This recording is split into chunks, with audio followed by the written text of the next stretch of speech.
Bonjour à tous et bienvenue sur VA+, dans cette nouvelle revue d'actualité. Alors pour ceux qui ne nous connaissent pas, abonnez-vous à la chaîne, vous allez adorer ce que vous allez découvrir ou pas si vous êtes des woke. Non, je rigole. Alors abonnez-vous à la chaîne en ces temps difficiles, profitez-en parce que c'est gratuit. En tout cas pour ceux qui nous connaissent, merci pour vos commentaires de la RA de la semaine dernière. Je crois que vous avez apprécié le retour de ce format. On rigole un peu tout en passant en revue l'actualité. C'est pour ça que ce format s'appelle comme ça, bravo. Alors qu'est-ce qu'il y a au menu aujourd'hui ? Eh bien la Troisième Guerre mondiale, enfin, qui devrait bientôt être livrée chez toi sous 48 heures chronopost avec de nouvelles tensions à Taïwan. Également le rappeur Booba qui part en croisade contre les influenceurs et stars de la télé-réalité de Dubaï. Un monde entre rap, Instagram et télé-réalité, tous unis dans l'escroquerie en bande organisée.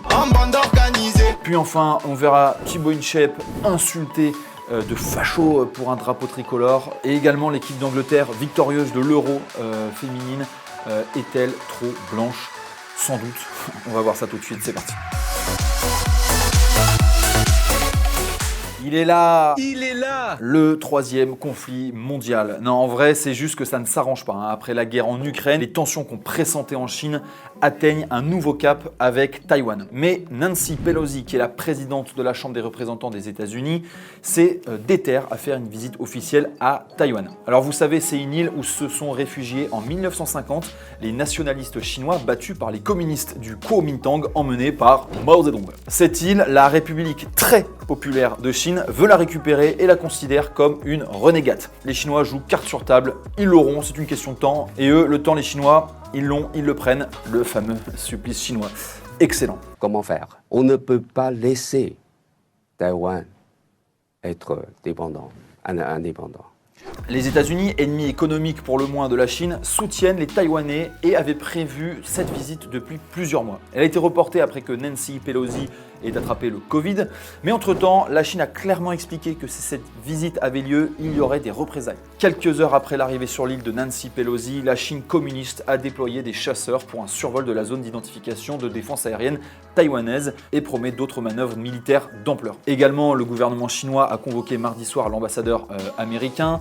En réponse à cela, des gros navires américains dont le porte-avions, le Ronald Reagan, qui croise actuellement dans la région. Cet événement peut-il pousser les Chinois continentaux à débarquer sur Taïwan et à la placer sous son giron, comme elle le fait avec Hong Kong? Dites-le nous en commentaire. Deuxième actu de la semaine, le rappeur Booba en guerre contre les arnaqueurs et influenceurs. Alors on va parler de ces gens un peu particuliers, tous gonflés, qui ont tous 6000 abonnés sur Insta, qui vivent de fausses vies, avec des faux seins, des fausses lèvres, des fausses voitures, avec des faux livres, dans des fausses villes du genre Dubaï. C'est le rappeur Booba qui s'est emparé de ce combat, dénoncer les produits mis en avant par des influenceurs. Le rappeur va déclarer dans Libération: au-delà de n'avoir aucun talent, de faire la promotion de la culture du vide, de la débilité et de ne pas payer leurs impôts en France, ils entubent les citoyens, notamment des adolescents, en leur vendant des saloperies. Ça, c'est pas faux. Alors oui, c'est Booba qui parle de culture du vide, qui parle de ne pas payer ses impôts en France, lui qui habite à Miami.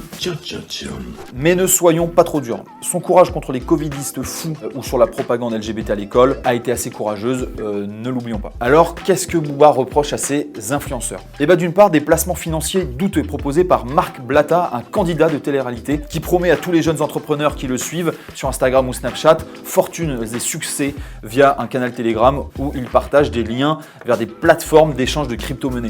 Vous savez, les cryptos, les pyramides de Ponzi, salut à toi jeune entrepreneur, machin chose. Salut à toi jeune entrepreneur. D'après les plaignants, les investissements capotent quasi à chaque fois, alors qu'il faut investir entre 250 et 500 euros d'office. Également visé, Maëva Guénam, star de télé-réalité, vous savez, celle qui s'est opéré le vagin pour avoir la vulve d'une gamine de 12 ans. Que moi, je trouve que c'est super important d'avoir un beau vagin. Genre, moi, j'ai de la chance, j'ai vraiment un beau vagin. Genre, j'ai pas les lèvres ou quoi qui dépassent. Elle est accusée de faire la promotion de produits vendus en dropshipping ou d'arnaque pure et simple. Alors le dropshipping, pour ceux qui n'ont pas encore fait fortune sur le net, c'est en gros, je repère un produit très marrant, très pratique à 2 € sur Wish, je crée une boutique en ligne, je le revends à 25 € avec une promo de malade qui s'achève dans quelques heures et je joue sur les pulsions d'achat des gens que vous avez réussi à hameçonner. Ce n'est pas toujours illégal, mais Maëva Guénam aurait aussi mis en avant des sites commerciaux qui encaisseraient des sommes et ne livraient jamais des produits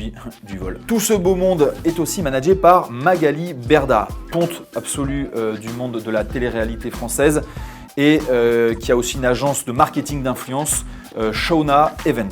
C'est notamment cette agence qui est visée par des plaintes pour contrefaçon et loterie illégale, ainsi que pour pratiques commerciales trompeuses et escroqueries en bande organisée. Pour Booba, ce serait Magali Berda qui orchestrait toutes ces arnaques. Donc cette dernière a riposté également par une série de plaintes, notamment pour diffamation et pour cyberharcèlement, dont elle a fait copieusement l'objet.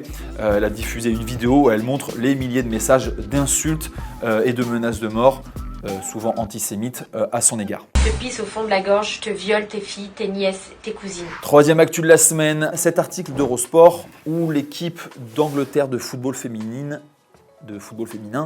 serait trop blanche. Alors en réalité, ce n'est pas vraiment ce que veut dire le journaliste dans son article. Mais il reprend une polémique anglaise sur la diversité au sein de l'équipe britannique, initiée par une journaliste, Eilidh Barbour. Sachez que l'équipe de France féminine, très colorée, est prise comme exemple en Angleterre, mais l'équipe anglaise, même si elle est trop blanche, a gagné l'Euro il y a quelques jours. Mais du coup, à quoi sert de diversifier une équipe qui est déjà au top ? Eh bien pour Eilidh Barbour, c'est justement cette victoire de l'Euro qui aurait pu servir à promouvoir la diversité. Mais du coup, est-ce que l'Angleterre aurait quand même gagné ?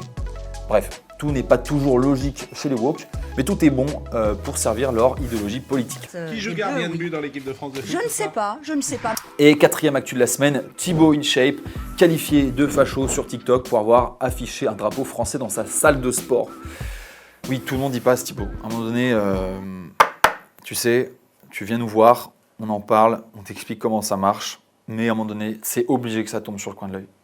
T'as pas le choix. T'es blanc. Tu es raciste. Bleu, blanc, rouge. Il y a blanc dans bleu, blanc, rouge. Ça, t'y as pas pensé, Thibaut. Pourquoi t'as pas mis le drapeau de la Suède, de l'Ouganda, du Suriname?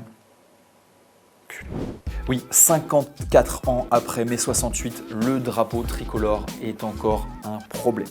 Le youtubeur a donc répondu en vidéo et il s'est lâché quand même, rappelant à ceux qui n'aiment pas la France que personne ne les retient.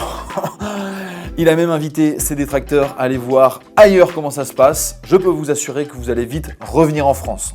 Avant de rappeler l'essentiel, le drapeau français, on le respecte. Merci Thibaut, vraiment, wallah t'es un vrai patriote. Voilà, c'est tout pour aujourd'hui, merci à tous, on se dit à la semaine prochaine, et moi je me casse.